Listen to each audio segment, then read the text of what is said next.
Hola chicos, muy buenos días, ¿cómo están? En breve iniciamos con nuestro segundo corte.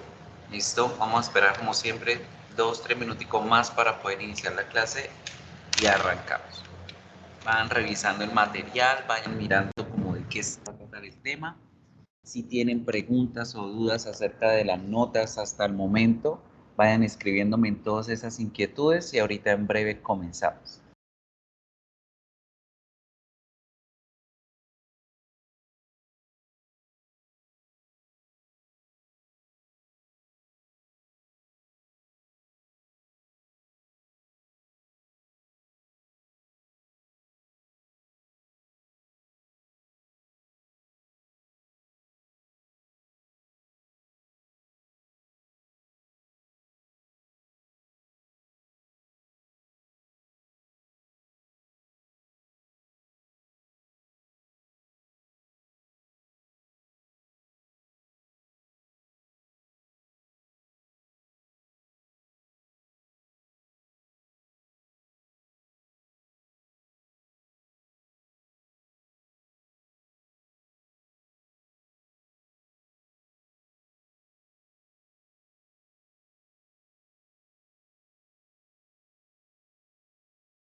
Bien chicos, bienvenidos. Vamos a dar comienzo a la clase de hoy, ¿sí?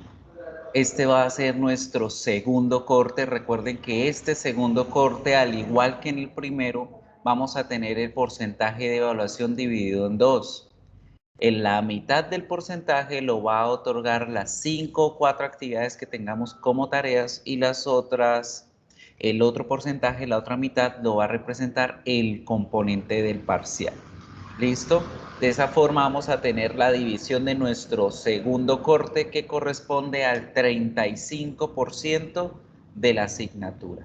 Entonces, ojo, que este segundo corte ya tiene un 10% más de valor que el anterior. No se olviden de hacer todas las tareas de una vez, chicos. He notado mucho que en varios de ustedes les hizo falta muchas tareas por presentar y era una sola tareita, dos tareitas a la semana que no tenían ninguna complicación. Entonces, por favor, recuerden ponerse al día, estar atentos con las actividades, las tareas que se les dejan semana a semana. Es una sola, dos, muy pequeñita, no se demora más de 10, 15 minutos realizándolas para que de esa forma puedan tener todo su proceso al día. Felicitaciones a la gran mayoría de ustedes, tienen todo completamente súper bien.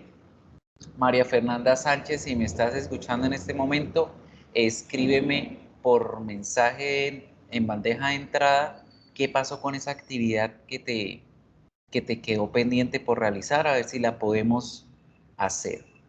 Igualmente, chicos, para este segundo corte vamos a tener 2 intentos para las tareas y vamos a tener el plazo de entrega para todas hasta el final del corte, ¿sí? Entonces se van activando semana a semana pero vamos a tener plazo hasta el final del corte para poder entregarla. Es decir, que para el 8 de octubre, 8, 9, 10 de octubre, vamos a estar entregando todas las tareas. Pero vuelvo y les digo, les insisto mucho, no dejen de entregar las tareas, no dejen de hacerlas en el tiempo que hay que hacerlas. Fíjense que fue difícil presentar 5 o 6 actividades al tiempo, precisamente por el tiempo que no tienen para hacerlas. En la medida que vayamos haciendo la tarea, en la medida que vayamos viendo las clases, vayan haciendo las tareas. Los que ven las grabaciones en casa después de el horario, hagan la tarea de una vez. Listo, chicos, arranquemos. Hagamos primero una breve revisión de esas notas, de esos porcentajes que tienen allá en Canvas. Les recuerdo que en su pestaña de calificaciones ya pueden encontrar la nota del primer corte, lo que llevan al momento, ¿sí? Todo lo que llevan hasta el momento es lo que les va marcando ustedes allá en su pestaña de calificaciones.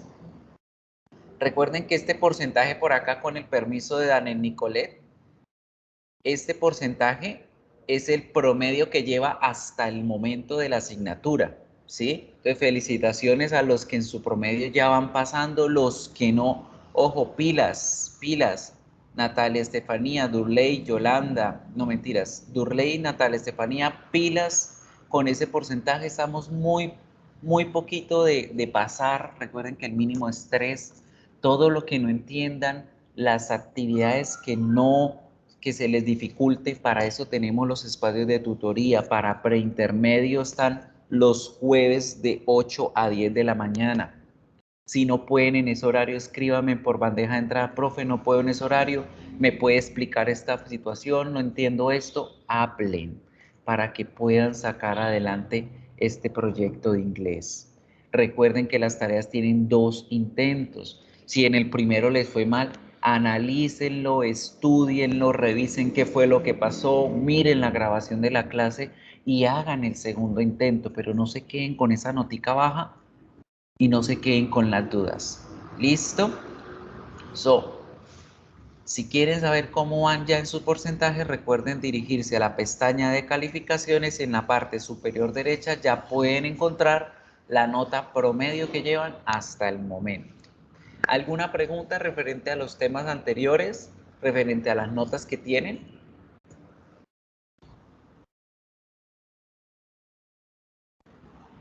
¿Ninguna? Good. So let's start working today with today's presentation. Vamos a mirar la temática de hoy, es una solita. Hoy vamos a ver una sola unidad de nuestros módulos. Remember that from now and over, de ahora en adelante en este corte, vamos a trabajar el módulo que se llama Second Term, ¿sí? Entonces acá vamos a encontrar las grabaciones de clase a partir de hoy y los libritos verdes son los que vamos a manejar a partir de este día. So, this week we're going to start working with the second conditionals. Vamos a empezar a mirar el segundo condicional. So, let's start paying attention that how it's gonna work, the second conditional. So, you're going to will be able to use the second conditional to express what they would do in hypothetical situations and to express what to do in those cases, right? So vamos a aprender el día de hoy a trabajar el segundo condicional, cómo expresar situaciones hipotéticas. ¿Qué hubiese pasado si yo hiciese tal cosa? Right? So, let's have a look first. What and how do we use the second conditional? We use the second conditional when we refer to hypothetical or imaginary situations about the present or the future. So, este segundo condicional siempre van a ser situaciones ficticias, cosas que no son reales, hipótesis acerca de qué hubiese pasado en mi presente o qué hubiese pasado hacia el futuro donde yo hubiera realizado alguna actividad, right? So, for example, if I had a car, I will visit my family more often. Si tuviese un carro ahorita en mi presente, visitaría más frecuentemente a mi familia. If I met the Queen of England of Transmilenio, I will be her my seat. Si me encontrase a la reina Isabel en Transmilenio, le daría mi asiento hacia un futuro. So, fíjense muy bien cómo en español yo utilizo esa traducción de hace o ese, right? Y eso es lo que forma la estructura hipotética de la condición. Now, let's pay attention to the grammar structure. Vamos a mirar un videito acerca de la estructura gramatical, de cuándo y cómo utilizamos este second conditional, y con él vamos a desarrollar some activities. So, let's pay attention to the video. Me dicen porfa si lo pueden escuchar. Aquí.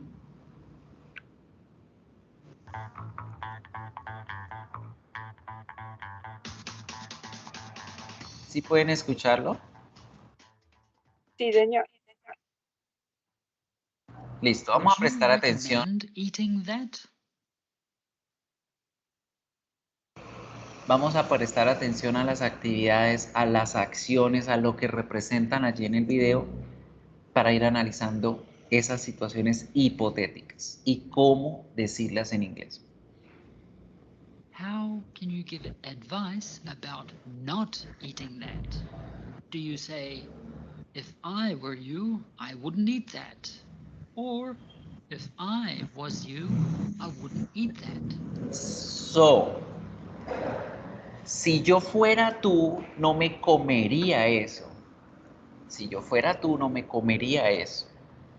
Las dos expresiones están usando al verbo to be con were, con was en pasado. ¿Cuál de las dos creen que es la correcta? I was o I were.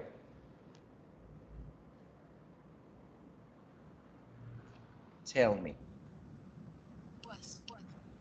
I was. Okay, good.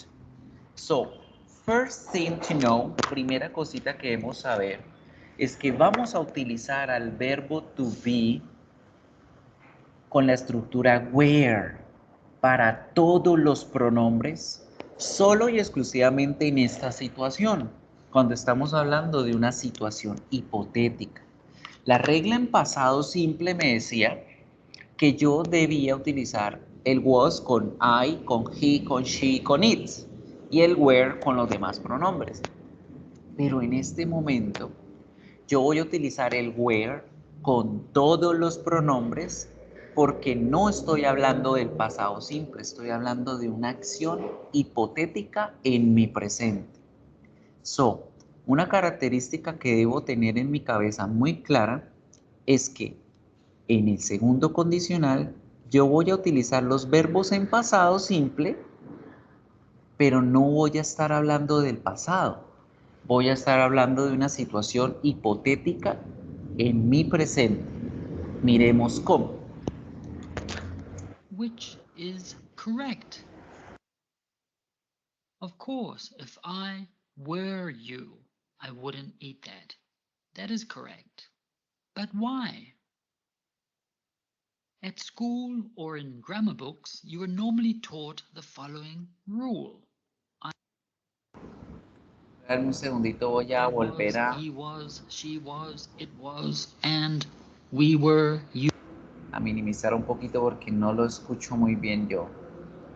Ya, entonces miren, antes, cuando hablábamos en pasado simple, teníamos esta clasificación, ¿cierto? I, he, she, it, they were going to be work with was, van a trabajar siempre con was, and we, you, they were going to work with were, siempre iban a trabajar con el were. But when we were talking about past simple, cuando nos encontrábamos hablando del pasado simple. But in this moment, pero en este momento, solamente vamos a usar el were con todos los pronombres porque estamos hablando de una situación hipotética en presente. ¿Qué pasa, chicos? Inglés es muy sencillo por la conjugación de los verbos. En inglés no tenemos un verbo conjugado especial para los casos de las hipótesis, de las situaciones condicionales, como en este ejemplo. Como no tenemos esa conjugación como lo hacemos en español, que escuchen, en español digo si yo fuera, Así como la canción de Pipe, bueno, si yo fuera ladrón, pero no lo soy. Si yo fuera, pero no lo soy. Una situación hipotética. Si yo fuese o si yo fuera. Si ella fuese o si ella fuera. Si nosotros fuésemos o nosotros fuéramos. Esa conjugación que hacemos en el español para identificar una situación hipotética, no la tenemos en inglés, por lo que debemos recurrir al pasado simple de los verbos para hablar de forma hipotética. Entonces, ¿cómo identificamos que una oración está en una situación hipotética y no en pasado simple? Por la compañía de la palabrita if. Voy a pausar un momentico aquí en el video y voy a dejar clarito esto para que lo puedan identificar. Pasado simple versus el condicional número 2 o second conditional. En el pasado simple, yo debo decir, I was a thief. Era un ladrón. Lo fui en mi pasado. Era un ladrón. O she was a doctor. Ella era una doctora en su pasado. They were teachers. Ellos eran profesores. En el pasado simple estoy hablando de la realidad de las situaciones, lo que fue en el pasado esas personas. Y en el caso del verbo to be teníamos al was y al were identificados con su grupito de pronombres, ¿verdad? Pero cuando hablamos del second conditional tenemos una palabra clave importantísima que siempre va a acompañar a las oraciones con esos verbos en pasado, que es el if. El if people significa sí, pero en español ese sí es un sí de condición. Es cuando nosotros escribimos el sí sin la tilde. Es muy diferente escribir sí con tilde a escribir sí sin tilde, ¿cierto? El sí sin la tilde es de una condición. Si yo tuviera un carro, estoy expresando una condición, pero no lo tengo. En cambio, si ustedes ponen sí con tilde, estamos diciendo en inglés yes. Sí con tilde es igual al yes, mientras que el sí sin tilde es igual al if, para que tengan muy presente esto en inglés, porque hay veces que confundimos estos dos en nuestro nuevo idioma. Entonces, ojo con ellos, solo los resalto aquí para que los tengan muy presentes. Ahora, primera cosita que me ayuda a identificar que la oración está en condicional, el if. Segunda cosita importante para identificar es que todos los pronombres, sin importar cuál es el que estoy hablando, van a ir con el mismo verbo en pasado. She, they. Todos ellos van a ir escritos con were. Were.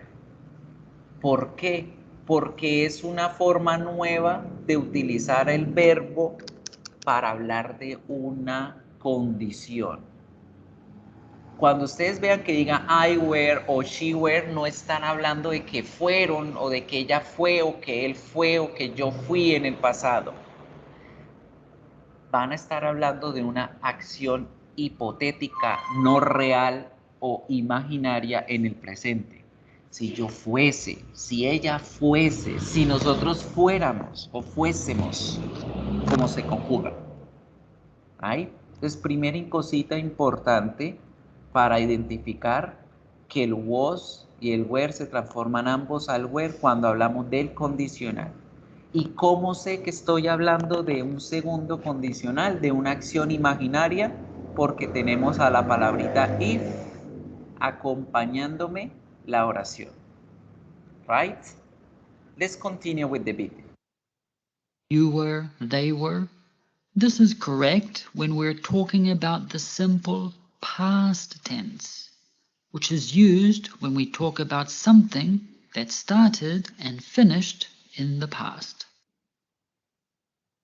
But why do we use if I were and not if I was?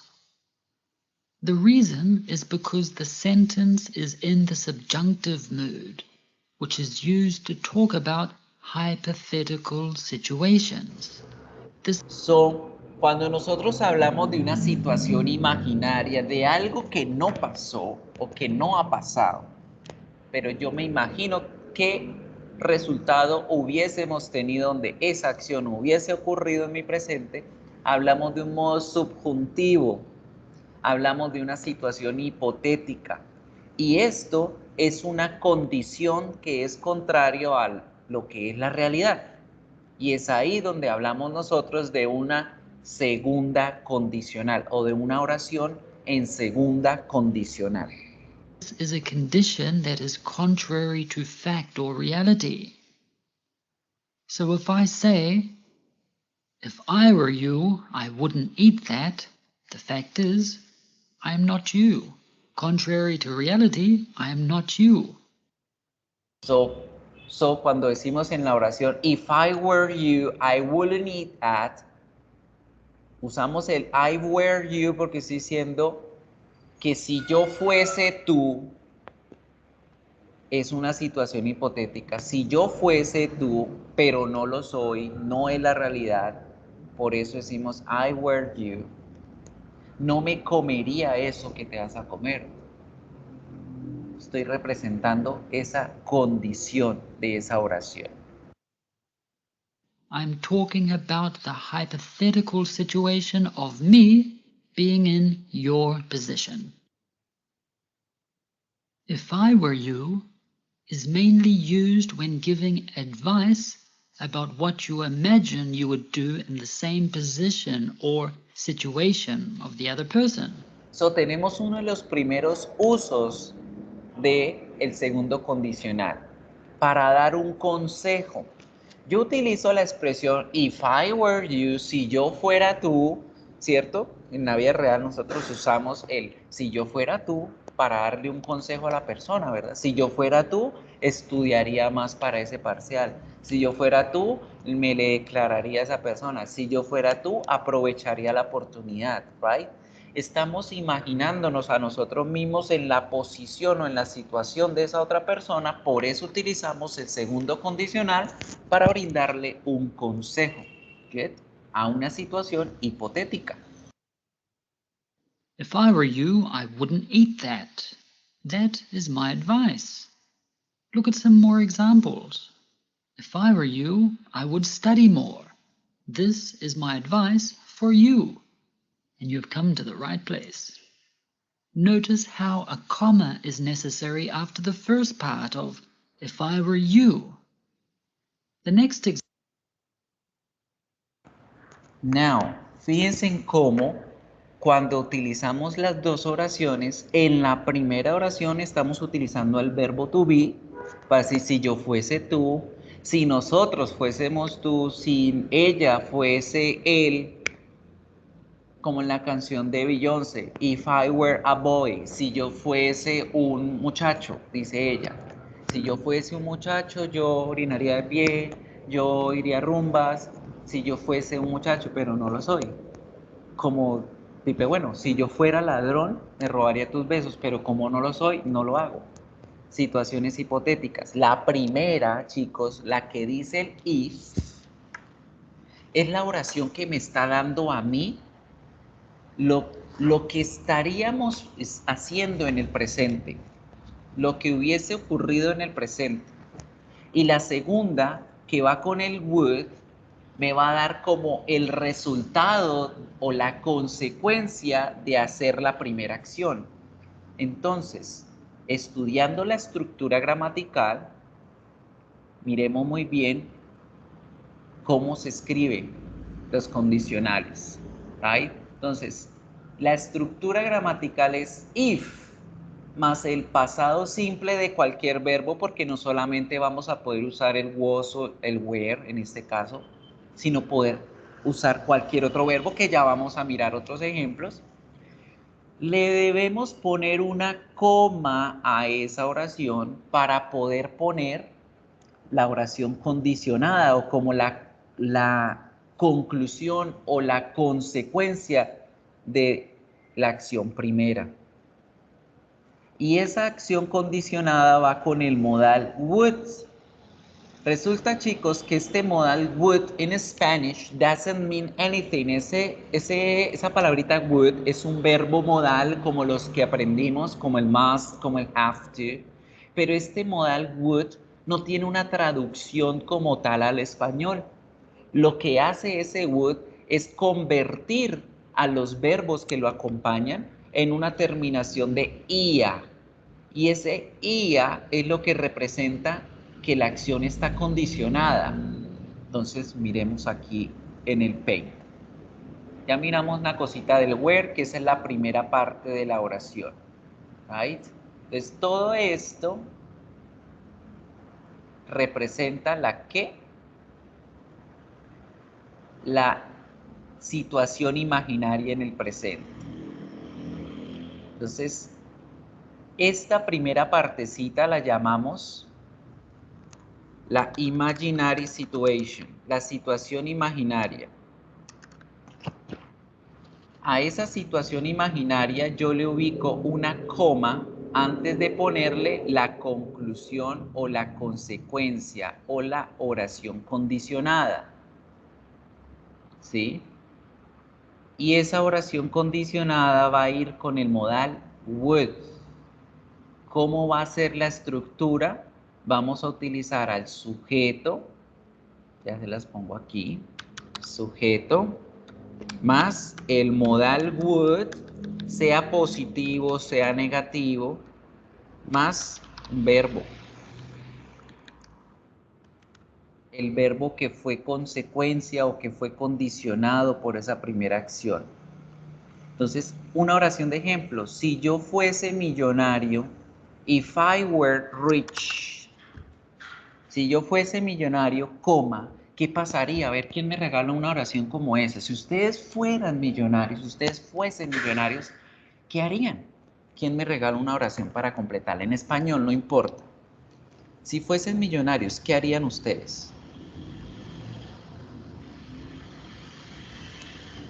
Send me. A ver, lo leo por ahí en el chat. Yo viajaría por el mundo, muy bien, entonces pongamos el sujeto, yo, I. Tenemos que poner el modal would, que ese es el que me va a convertir el verbo en ia. ¿Cómo es el verbo viajar? Travel, travel. Si yo digo solo viajar, travel, normal, travel, viajar, pero como digo would travel, en español traduciría eso a viajaría. Yo viajaría. Y ahí tenemos sujeto, el modal would y el verbo. Y pues ponemos el resto de complemento que querramos ponerle a la oración. Yo viajaría por el mundo. I will travel around the world. Entonces aquí en la estructura le pondríamos una oración complementaria. ¿Qué es lo que se complementa en esa oración? La información adicional. Que salgámonos de acá. Corrámonos aquí. I will travel around the world. Viajaría por el mundo. I will travel around the world. Esa sería la información complementaria de esa oración. Good. Entonces, fíjense muy bien. En la primera parte de la situación imaginaria, yo siempre obligatoriamente debo empezar con la palabrita if, seguida de sujeto, más el verbo en pasado simple, cualquiera de los verbos, acordándonos que el verbo to be solo va a ser y exclusivamente va a ser were, no vamos a usar was. Sí, chicos, van a haber ocasiones en textos, en cosas que ustedes encuentran el was, y a veces en la vida real también vamos a poder encontrar el was ahí, pero como siempre les digo, es porque pues, al igual que en cualquier idioma, la gente habla mal, y esa sería una forma de hablar mal en el inglés. ¿Right? Pero existe y lo van a poder ver. Sin embargo, ya saben que la forma correcta es con el were, siempre, siempre, siempre. Entonces yo digo, if, el sujeto, el pasado simple, eso me está representando la situación imaginaria en el presente. Si yo hubiese si yo fuese un ladrón, si yo cantase más bonito, si yo estudiase más. Esto está todo en presente. Estamos hablando en presente, esa situación imaginaria, esa suposición que hubiese pasado donde yo hubiese hecho esta cosa en mi presente. Eso es lo que en español nosotros hacemos en los verbos que terminen con hace o s. Si yo cantase más bonito, si yo comiese menos, sería más esbelto. Si yo cantase bonito, cantaría mejor en los karaokes. Si yo estudiase más, pasaría los exámenes. Fíjate que aquí, en la situación imaginaria, los verbos en español terminan de esta forma. Terminación en español, para que se acuerden. La terminación en español es hace o es. Esto porque se los recalco, porque se los recuerdo mucho, chicos, porque a veces tendemos a confundir el presente de esta forma condicional con el pasado simple porque vemos el verbo allá en pasado. Entonces, no, acordémonos que esa es la terminación en español hace o es que representa condición, mientras que aquí esta oración que está representando la consecuencia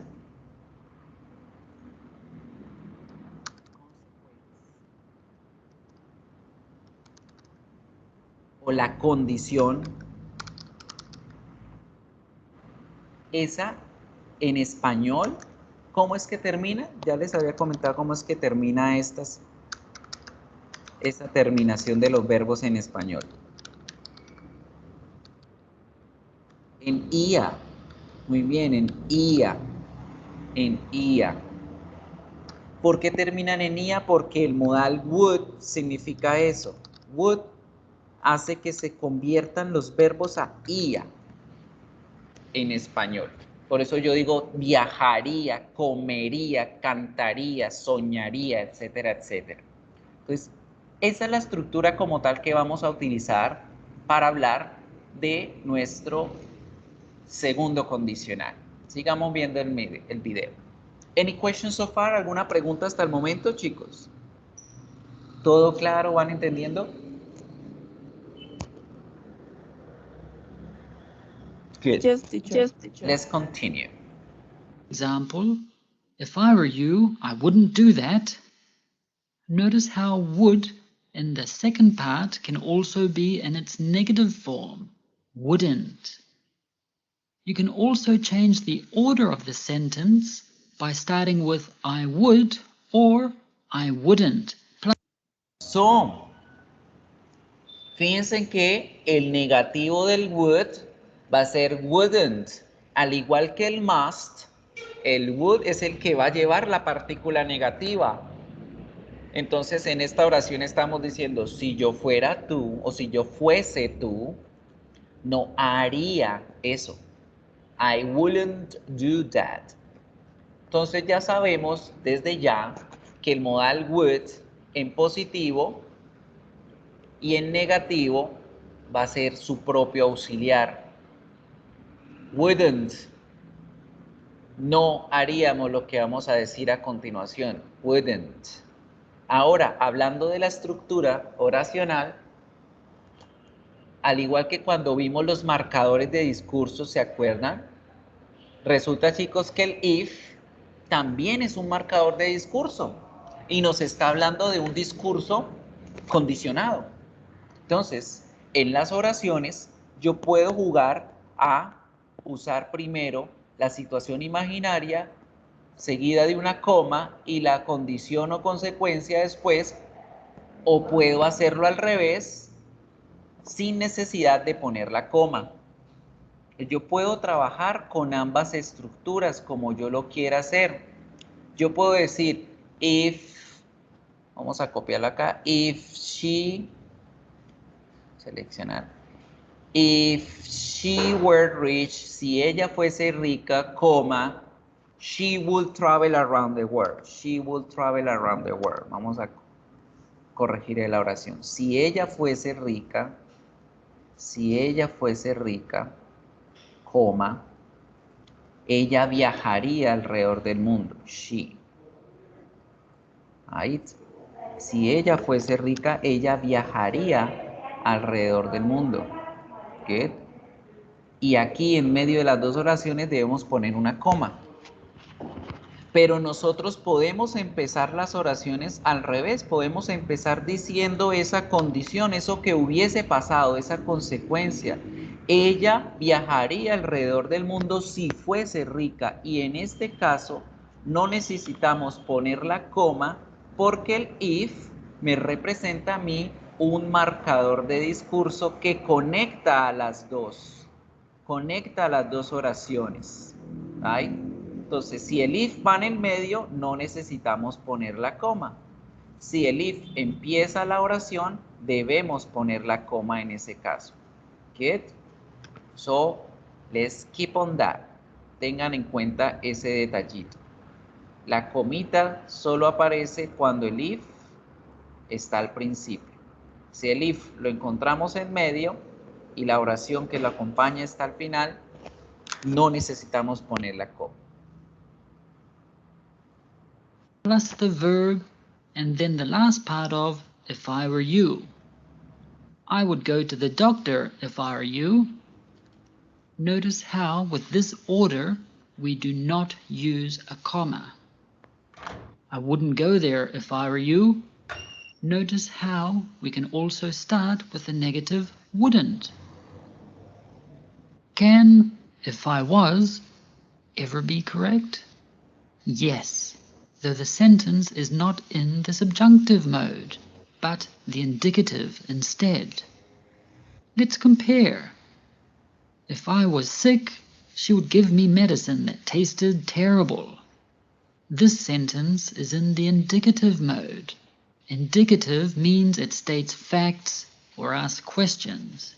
In this case, So, aquí nos habla de que el I was, como les comentaba antes, ¿está correcto? Sí, está correcto, pero es una forma mal hablada de decir la condición, o en ese caso yo estoy hablando de mí mismo, no me estoy poniendo en la posición de alguien más.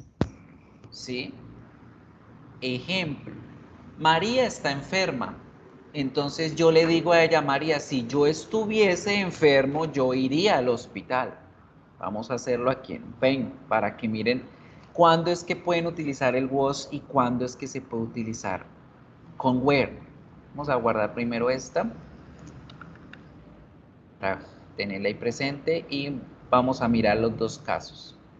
En esta primera oración de yo digo, if I were you, comma, I would go to the doctor.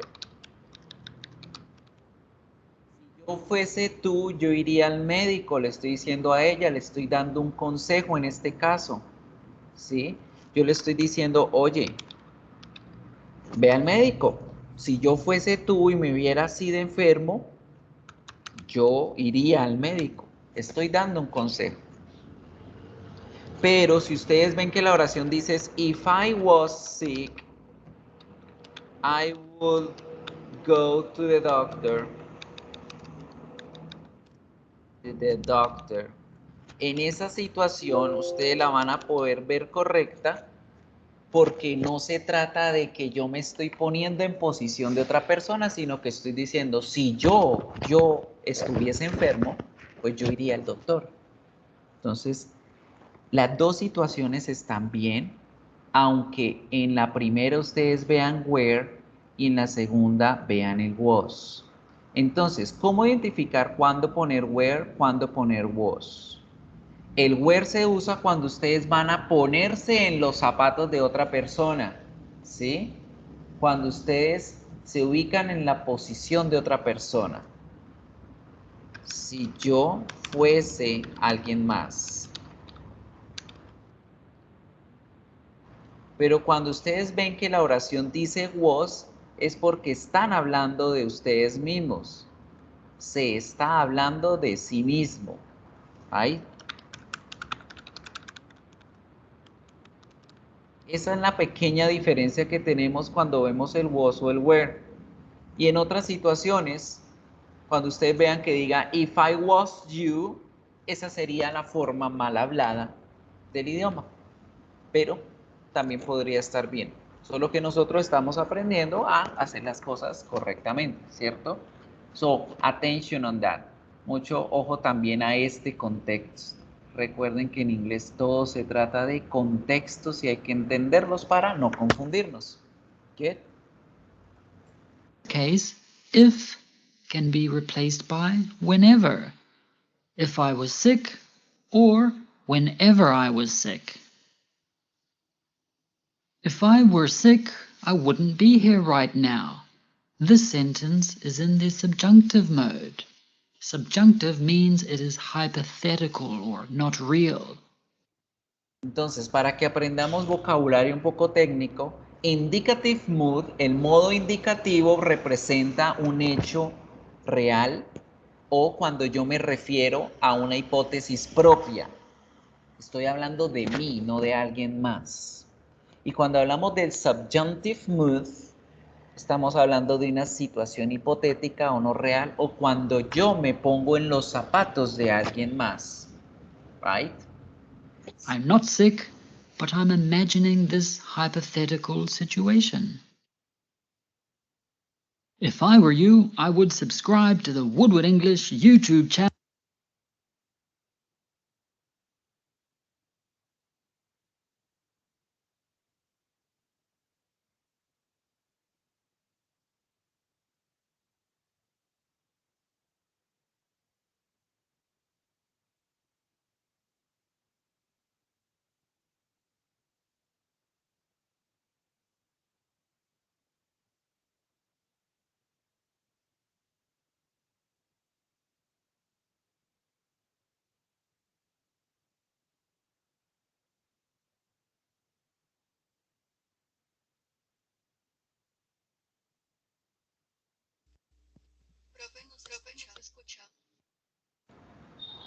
Gracias por comentarme, mi vida. Sí, no tenía el micrófono activo. Entonces, bien, eso es todo lo que teníamos que saber por el segundo condicional y miremos ahora diferentes verbos, aparte del was o el were.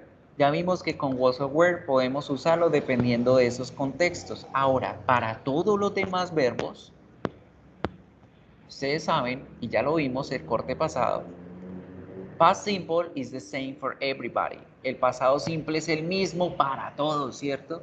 Yo digo, I worked, she worked, they worked, everybody worked. Trabajó, trabajamos, trabajaron. Entonces con ellos no va a haber problema. If I won $1 million, si yo ganase $1 millón, sería lo mismo que decir if they won $1 million, si ellos ganasen $1 millón. Y la oración a continuación siempre va con el would, para todos los pronombres también, y representa la consecuencia, la acción hipotética que hubiese ocurrido. I would buy a new car. Yo me compraría un carro. O they would buy a new car. Ellos se hubiesen comprado o se comprarían un carro. Get? So that this grammar structure is not as difficult at all, right? So let's start paying attention to some exercises. Get? Let's have a look to some examples. Cuando hablamos en negativo, ¿cómo lo vamos a hacer? Ya vimos que en la estructura positiva nosotros teníamos aquí esto, ¿cierto? El if, el verbo modal, el verbo en pasado simple, representando la acción condicional, la hipótesis. Y la segunda oración va con el modal would, representando la consecuencia al futuro, lo que hubiese ocurrido, lo que hubiese pasado. If I studied hard enough, si yo estudiase más fuerte o lo suficientemente fuerte, yo pasaría el examen de inglés. Fue una situación hipotética porque ni estudiaron ni pasaron el examen. ¿Qué? Si yo quiero hablar de negativo, como estamos hablando con el verbo en pasado simple, yo debo acordarme que el negativo se hace con el auxiliar didn't. Y cuando yo utilizo el didn't, me voy a acordar que el verbo debe ir en presente simple. If I didn't study hard, si yo no estudiase lo suficientemente fuerte, y la negación del would, ¿cómo va a ser? Acordándonos que el would es un modal igualito que el must, por lo tanto, él es el que va a llevar la negación. Wouldn't.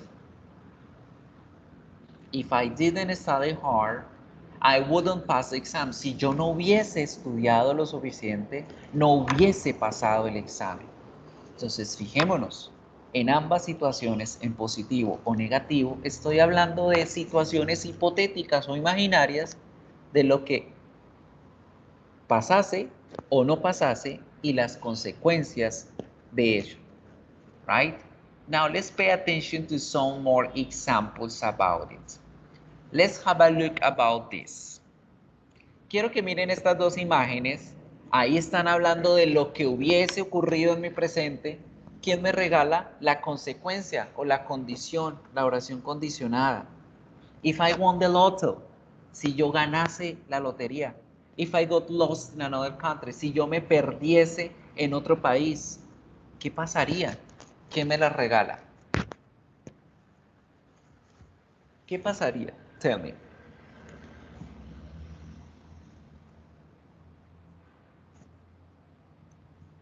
Let's practice. Practiquemos ahí en el chat, chicos. Activen el micrófono o escriban ahí en el chat, pero practiquemos. Tell me, tell me, tell me.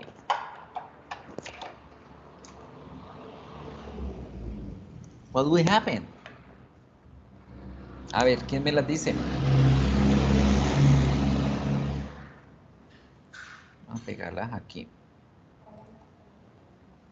Vamos a pegarlas aquí. ¿Cómo quedarían esas dos? A ver.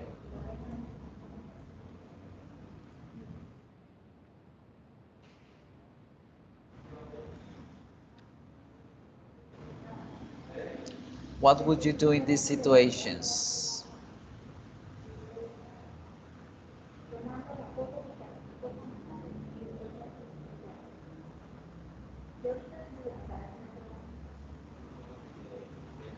Come on, people. ¿Qué pasaría?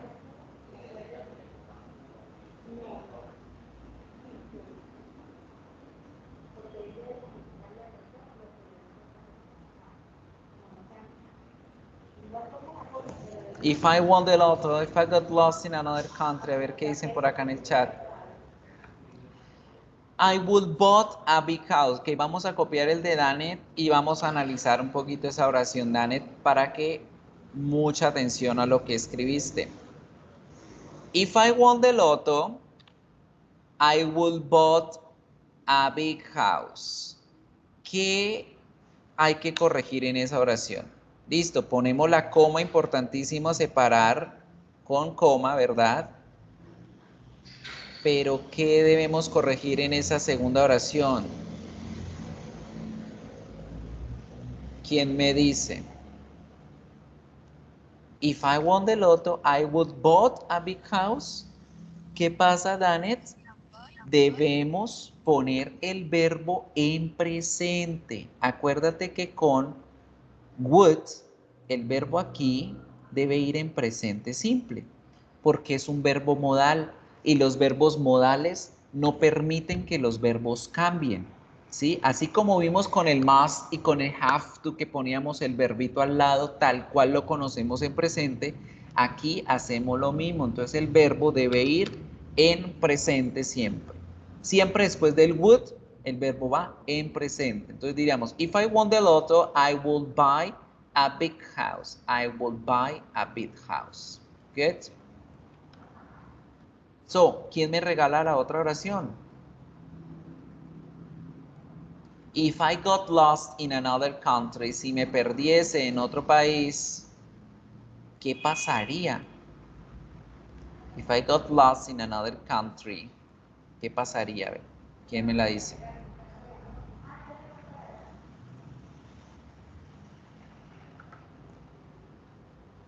No, tranquila, Anet, eso es lo importante. Repasar, practicar para aprender. Si me perdiese en otro país, a ver, ¿cómo chicos para avanzar? Hacer un ejercicio y pasar al siguiente tema. I will ask a stranger for directions. Perfect. Muy bien.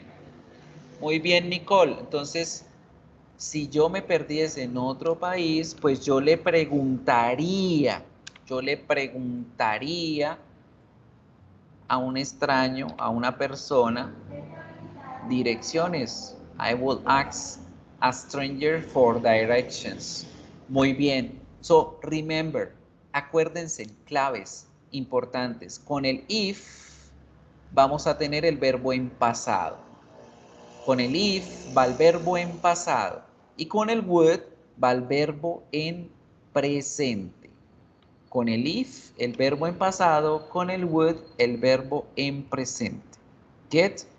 Let's start practicing something. As always, we're going to start working with a work life sheet. So, vamos a hacer una pequeña práctica. Vamos a hacer el análisis de las siguientes oraciones que van a ver para repasar los verbos en pasado y el condicional. Good. Unreal and hypothetical situation. Vamos a hacer solamente las 5 primeras oraciones. Mírenlas allí muy bien. Escríbanlas allá en sus cuadernos. Hagan el ejercicio. Les voy a compartir el enlace para que lo tengan y para que hagan el resto de oraciones. ¿Sí? Pero vamos a hacer el ejercicio de practicar. Tenemos la oración. Tenemos que leer muy bien para saber en dónde ponemos el pasado simple y en dónde ponemos el otro verbo con el would. Les voy a hacer el primero y ustedes hacen la 2, 3, 4, 5 y 6 para que hagan 5 ejercicios.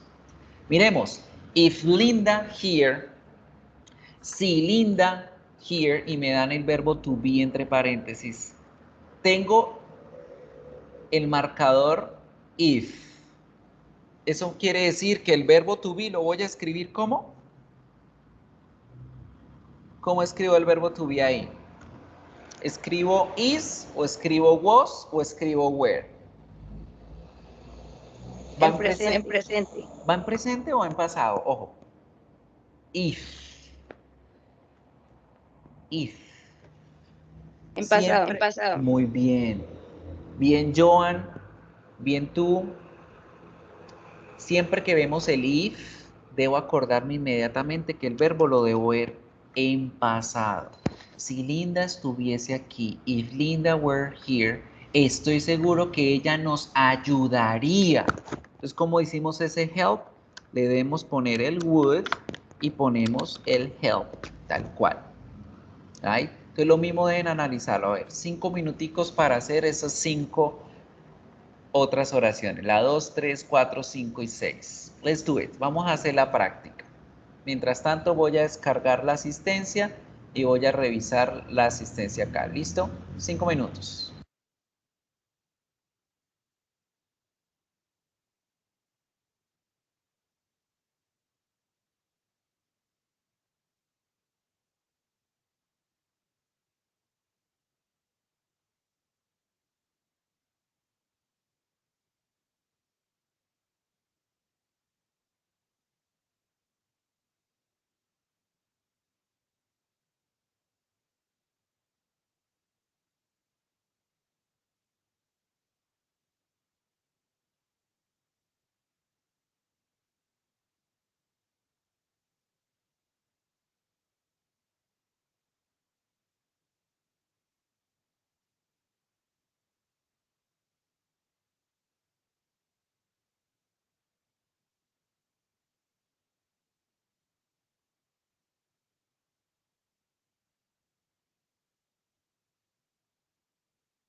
Ready? A ver, ¿quién me dice how is gonna be done the number 2 sentence? ¿Cómo quedaría la número 2? Fíjense que es una pregunta. Que podemos construir una pregunta en segundo condicional. ¿Cómo quedaría? Es solamente acordarnos las estructuras que hemos aprendido hasta el momento. ¿Qué harías si vieses un fantasma? Tal cual como lo digo en español, voy a hacer la traducción en inglés. ¿Qué harías tú si tú vieses un fantasma? ¿Qué harías si vieses un fantasma? ¿Cómo queda? La primera va con el would, ¿cierto? Porque fíjense en que el if está en la segunda parte de la oración. Muy bien, María. Entonces, what would you do? What would you do? What would you do if you saw a ghost? Muy bien. El if me dice que el verbo va en pasado simple de inmediato. What would you do if you saw a ghost? ¿Qué harías si vieses un fantasma? Number 3. Empezamos con el if. Entonces ese verbo find queda como queda found. If I found some money in the street, si encontrase algo de dinero en la calle, ¿qué haría yo? I would take it to the police. Si yo encontrase algo de dinero en la calle, yo lo llevaría a la policía. Sí, claro. Sí, claro. Good. Would you do it? ¿Lo harían? Would you do it? ¿Lo harían ustedes? Number 4. Michael be angry if someone take his computer. ¿Cómo empezó la oración? ¿Con would o con el verbo en pasado? ¿Quién me dice?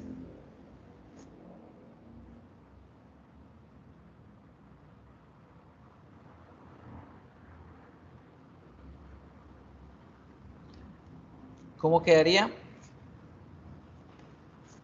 ¿Con would o con el verbo en pasado? Con el verbo con would. I would be. ¿Por qué? Fijémonos que al lado tenemos el if. Y ojo chicos, el verbo to be se escribe así, be, cuando lo tenemos al lado de cualquier verbo modal, como el must, como el have to, como el would. Siempre que ustedes vean que les ponen el verbo to be así tal cual lo ven en su forma infinitiva, al lado de cualquier modal va así sin ningún cambio. Entonces decimos, Michael would be angry. Michael se enojaría si alguien tomase. ¿Y cuál es el pasado de take? ¿Es regular o es irregular? ¿Quién me dice? ¿Regular o irregular? Muy bien, Joan. Es irregular. If someone took his computer without permission.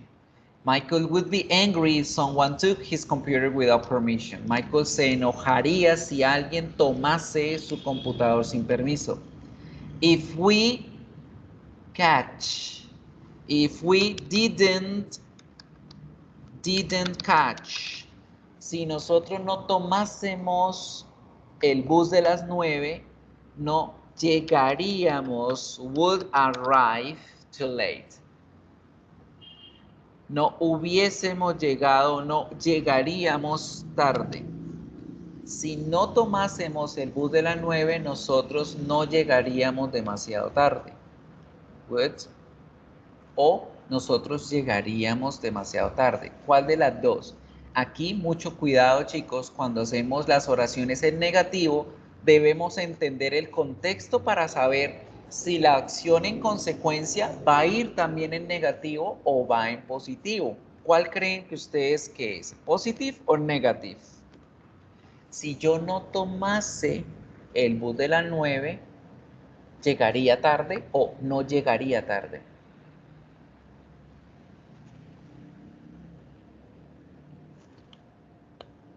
Aquí ponemos la acción en negativo porque entendemos que si no tomas el de las 9, me coge el tarde y llego tarde a la clase. Pero si tomo el de las 9,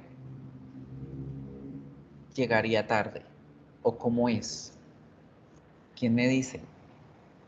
Bueno, como están tan participativos, les voy a dejar eso de tarea en trabajo autónomo. ¿Cómo analizar las oraciones en negativo? Tienen que ser muy detallados en el contexto de la acción en negativo para poder entender si lo que viene también va en negativo o no. Mucho ojo con eso. Vamos a dejar hasta allí las oraciones, vamos a revisarlas en casa, estudienlas bien. Miren, aquí era en positivo, ¿sí ven? Porque es importante revisar el contexto. No siempre que vean un negativo, el otro va a ir en negativo también. Igual ahí el ejercicio me ponía el verbo en positivo, debía ir en positivo. Now people, let's start continue with the next topic. Vamos a mirar el siguiente tema. Pero antes vamos a revisar la tarea para que sepan qué es lo que deben hacer de tarea. Recuerden que el trabajo independiente es todo lo que dice ejercicios de práctica. Nuevamente, los ejercicios de práctica no tienen nota. No les va a afectar, ni les va a subir, ni les va a quitar puntaje en su nota del semestre. Entonces no se preocupen, esos ejercicios de práctica son para eso, para hacer el trabajo autónomo independiente que ustedes deben hacer, para reforzar los temas. Entonces allí tienen varias páginas para trabajar estos ejercicios de refuerzo. ¿Okay? La tarea de esta semana que se activa hoy y tienen hasta el 3 de octubre, ojo, hasta el 3 de octubre, prácticamente todo el mes de septiembre. ¿Qué deben hacer? Van a tener un audio. Este audio lo van a escuchar las veces que sean necesarias, chicos. Yo les voy a quitar lo del tiempo. Tenía un tiempo límite, pero yo se los voy a quitar para que hagan realmente el ejercicio a conciencia. ¿El límite de tiempo? No, no tiene límite de tiempo. Pueden escucharlo las veces que sean necesarias, el tiempo que sea necesario, ¿sí? ¿Y qué deben hacer? Deben poner en estos espacios vacíos, de acuerdo a lo que escuchan, la palabra que hace falta, ¿sí? Esas palabras tienen que ver tanto con lo que vimos de condicionales como con el vocabulario que vamos a aprender ahorita a continuación. Importantísimo, va a ir escrita una sola palabra y en minúscula, no me escriban en letra mayúscula porque no les va a aparecer como correcto. Eso es lo que debemos hacer en esta tarea para esta semana, en este primer pedacito. Los otros pedacitos o los otros ejercicios son 6. Van a mirar la comparación entre el condicional, segundo condicional, en el pasado simple o el modal con el would. Van a mirar si las oraciones están correctas o no. ¿Sí? Eso es lo que deben hacer con esta tarea para esta semana. No dejen acumular las tareas, no dejen que se les pase el tiempo y háganlo semana a semana y van a ver que para el final del corte no tienen que complicarse a correr con el resto de actividades. Good? So let's continue working with this. We're going to start working now with some, what is happening here? With some vocabulary. Vamos a mirar un vocabulario y con este vocabulario vamos a poner en práctica el second conditional. We're going to start working with unusual jobs. Vamos a empezar a trabajar con empleos inusuales, right? So we're going to be able to use the second conditional to express what they would do in hypothetical situations, to talk about unusual jobs and what they would do in difficult job situations. So let's start paying attention of this. What would you do if you had an unusual job? Have a look to these 4 elements. Miren estos 4 empleos que ven allí. Crime scene cleaner, stunt performer, coffee taster, and mortician. ¿Qué significa crime scene cleaner? ¿Quién me dice? A crime scene cleaner. ¿Qué es eso? Un limpiador de escenas de crimen. Hay gente que se dedica a trabajar en la parte de limpieza de los sitios donde ocurrió alguna tragedia, un suicidio, un homicidio, ¿sí? Hay gente que se dedica a limpiar esas escenas, a limpiar la sangre, todo, el cerebro allá escurrido en una pared, todas esas cosas trágicas. Ellos se dedican a ese trabajo. Stunt performer, un actor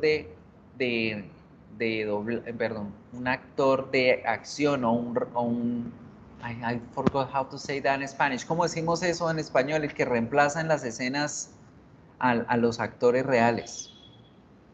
¿Cómo lo decimos? El doble. El doble. Un doble, un actor de doble, un actor, no, ese sí es un doble, pero es un doble de acción, es un doble de acción.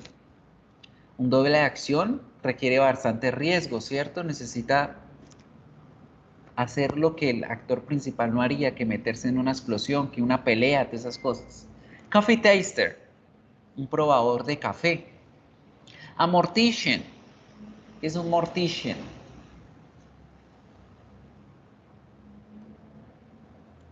Las personas que trabajan en la morgue, los que reciben los cadáveres, los preparan, los limpian, los entregan en el ataúd bien arregladitos. 2 minutos para que me digan qué harían ustedes en esa situación, qué harían ustedes en esos empleos.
So people, me disculpo con ustedes, estaba en una llamada de acá de coordinación. Tell me, what would you do if you had an unusual job? No veo que hayan escrito en el chat. ¿Qué hiciesen ustedes? A ver, Talia dice, if I were a crime scene cleaner, I would study criminology.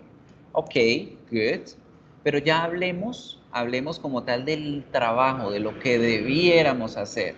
Si fuese un limpiador de crímenes, ¿qué haría?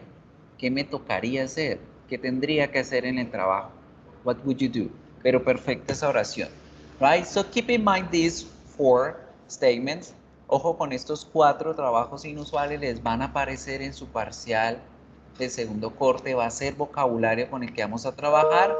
Let's have a look. Now, what would you do? What would you do in those aspects? ¿Qué harían? Let's practice. Let's practice with the topic.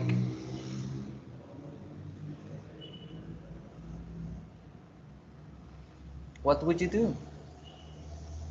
¿Qué harían? A ver, pongan en práctica. Come on.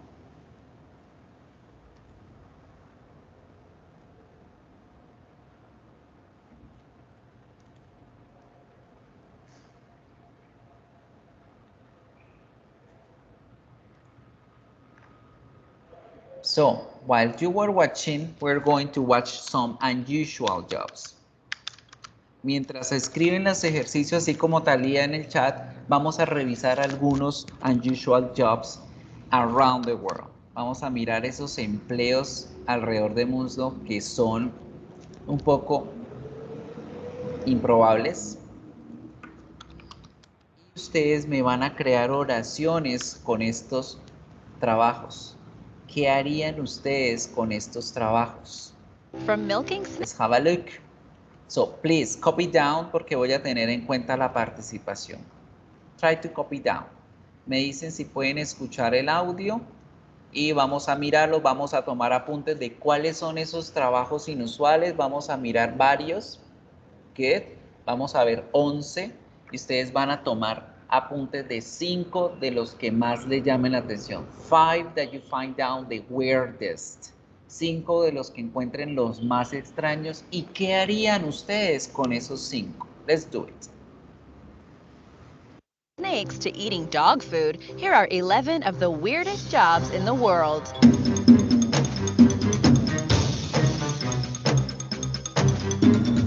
Number 11, Netflix viewer. This job sounds pretty awesome, actually. Netflix employs people called taggers, which are part-time employees who get paid to watch TV shows and movies on the streaming service. Taggers associate Netflix content with various tags, helping the service recommend other shows and movies to viewers after they finish watching. If you have Netflix, this is why it will suggest another horror movie if you just watched The Conjuring. Sometimes you'll get super weird recommendations that have nothing to do with what you were watching, but I think that's what they were trying to fix. Not too long ago, Netflix was hiring for a tagger in children's movies. The job description stated, the ideal candidate has in-depth knowledge of kids ages 0 to 12, movies and television content. Our team is responsible for determining across the United States and worldwide, 1, which content belongs in kids' profiles and how it evolves as kids grow up, and 2, tagging kids' shows and movies with an eye toward accuracy and consistency.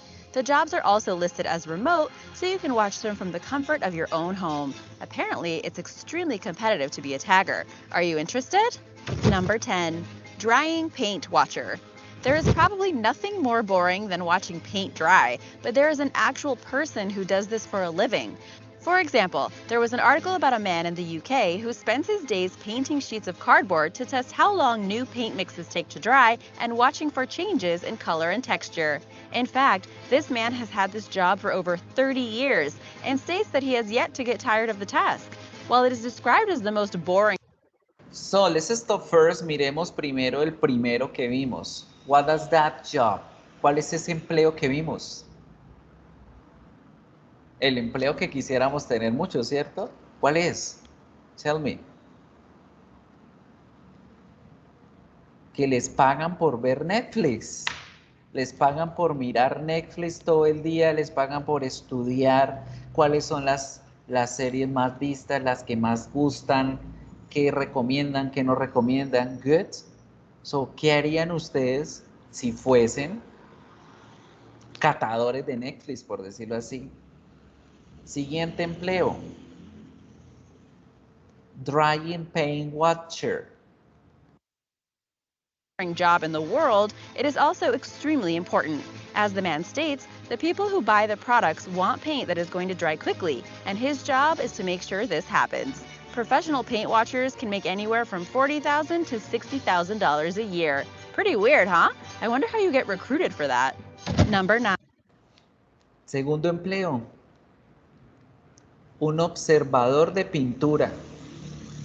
Le pagan por observar qué tanto se demora una pintura en secar y la calidad de la pintura. What would you do if you had that job? ¿Qué harían si tuviesen ese empleo? 9. Train stuffer. If you think the London Underground is bad, you should see the trains in Japan. Oshiyas are hired to help cram as many people onto a train as possible by pushing them from the outside and stuffing everyone in quickly until the doors close.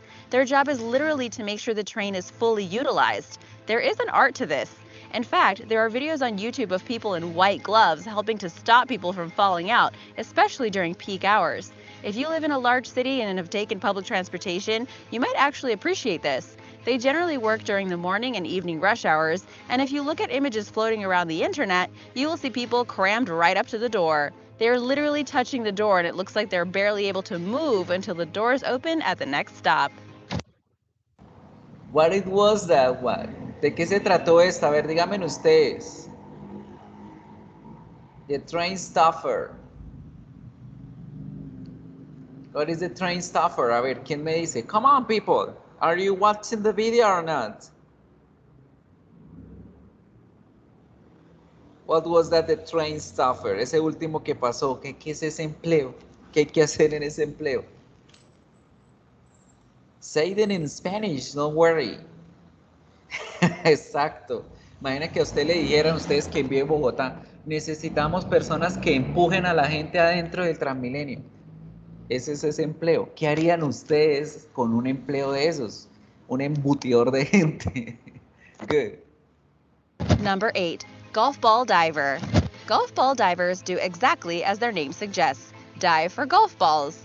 Officially, they have to search for the lost golf balls in the waters of golf courses. They can be seen wearing scuba gear and driving around the golf course in a golf cart.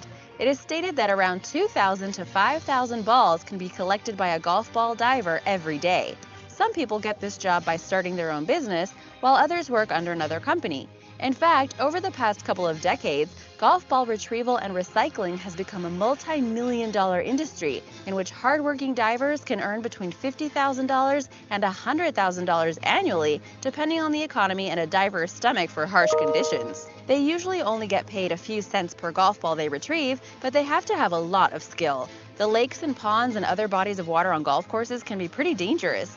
There can be all kinds of stuff on the bottom, and golf ball divers have to work through the garbage, branches, leaves, and muck, often on their hands and knees. There can be wires, cables, and pipes where they can get stuck, and of course, don't forget the other dangers like snakes, alligators, and toxic fertilizers.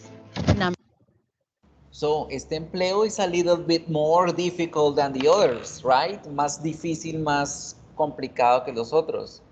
Un buscador de pelotas de golf.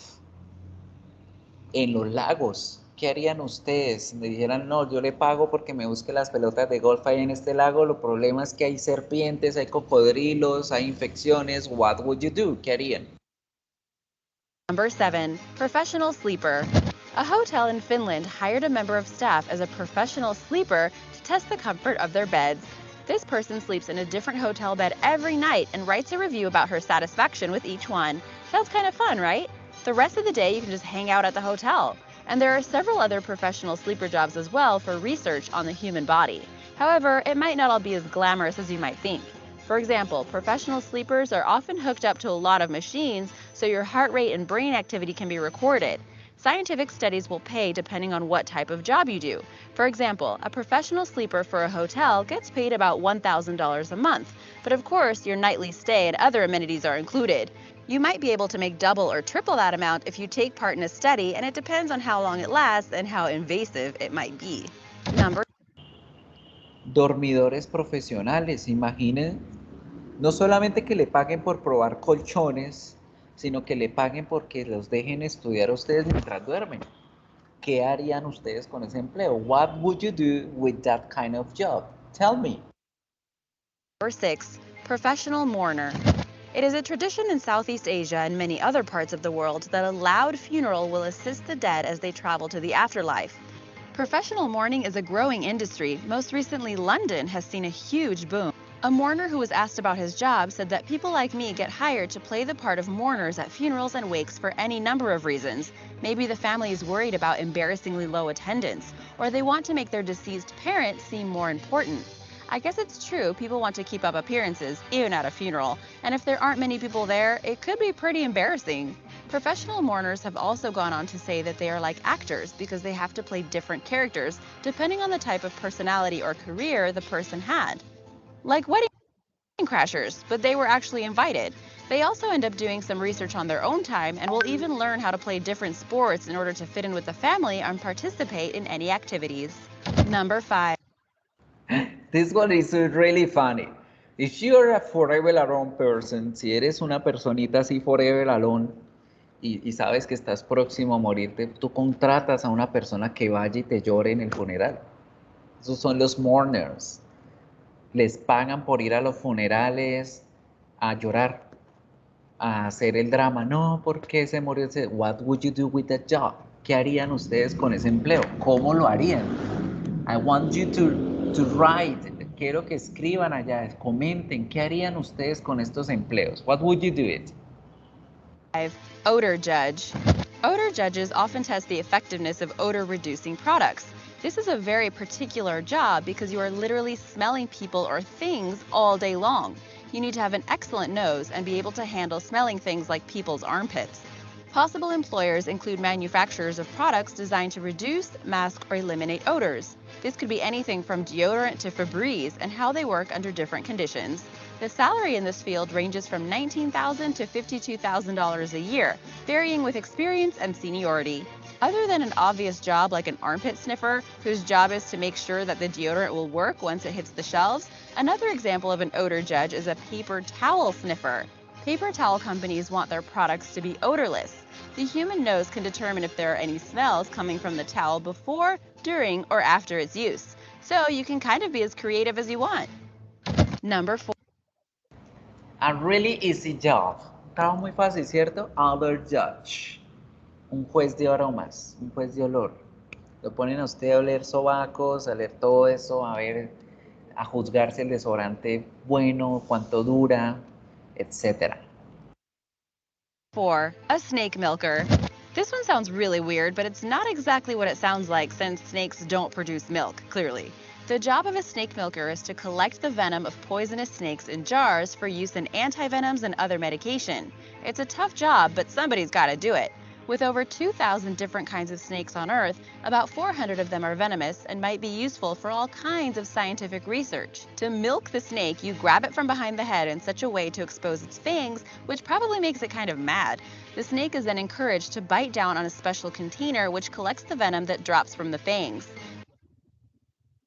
Now imagine que los llamen a ustedes y digan, los vamos a contratar para que ordeñen serpientes. How do you milk a snake? ¿Cómo ordeñan una serpiente? What kind of difficulty do you have in that job? Right? ¿Qué tipo de dificultad encuentran con este empleo? The venom is then freeze-dried and sent out to various other labs and research centers. Most snake milkers have a bachelor's or master's degree in biochemistry or herpetology, the study of reptiles and amphibians. They often work in labs where several different types of venomous snakes are housed.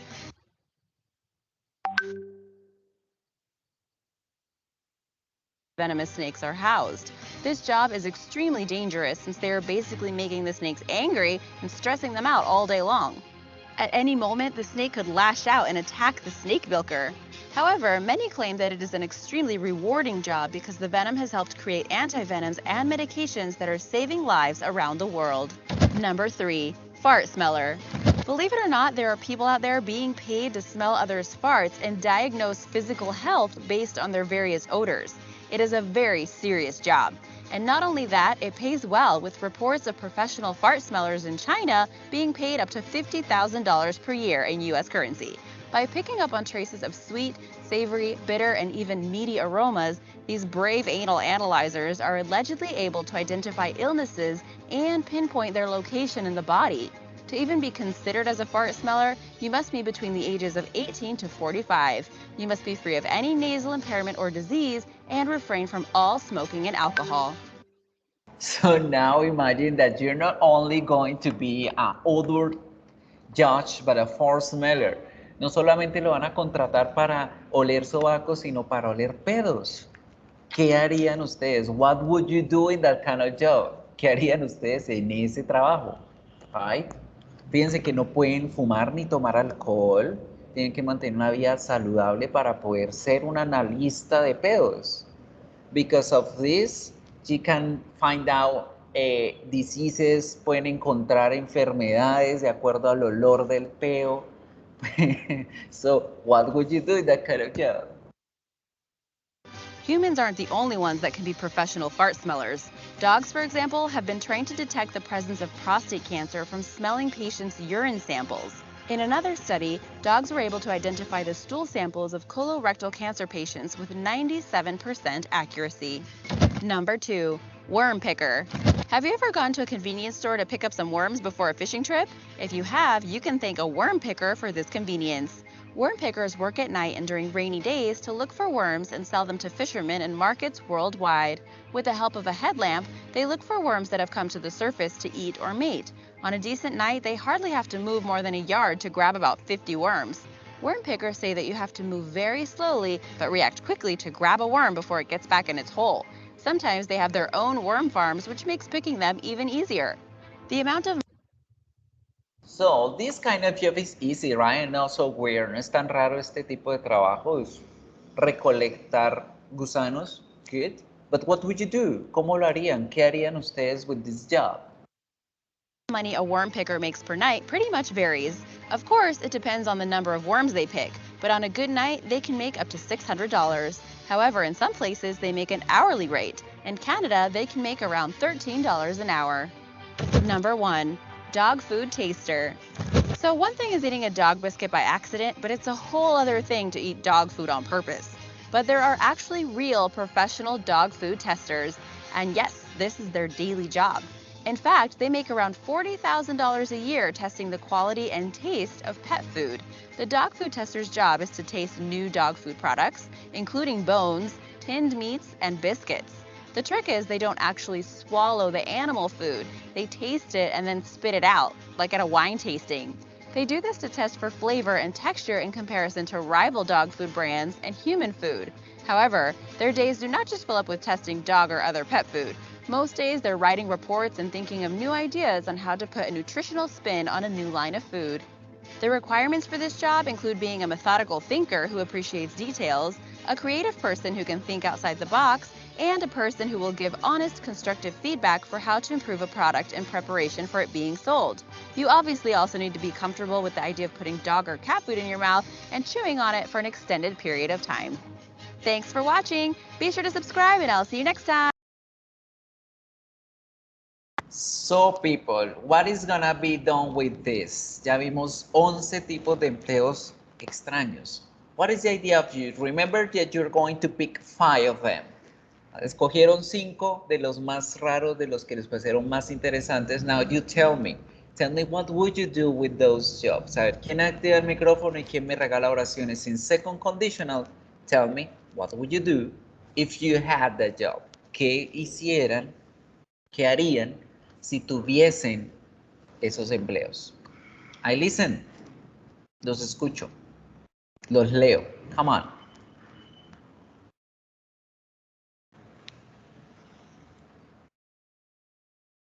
Tell me, 2 minutes. A ver, 2 minutos. Hagan una oración por empleo. Si yo tú fuera tal cosa, tell me. Si yo fuera un embotidor de gente en el Transmilenio, what would you do? ¿Qué harían? Si me contratasen para oler peos, ¿qué haría? What would you do if you were a fart smeller?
If I were a bug picker, it wouldn't be that weird for me because I don't find bugs disgusting and can be interesting what you can find out. Perfect. If I were a bug picker, it wouldn't be. No sería. Perfecta esa oración, Nicole. It wouldn't be. No sería tan raro. Good. In fact, it is not weird. No es raro ese, el de worm picker, ¿cierto? El recolector de gusanos. Now, another one. ¿Qué otro? A ver, Dani te está escribiendo. What would you do? What would you do?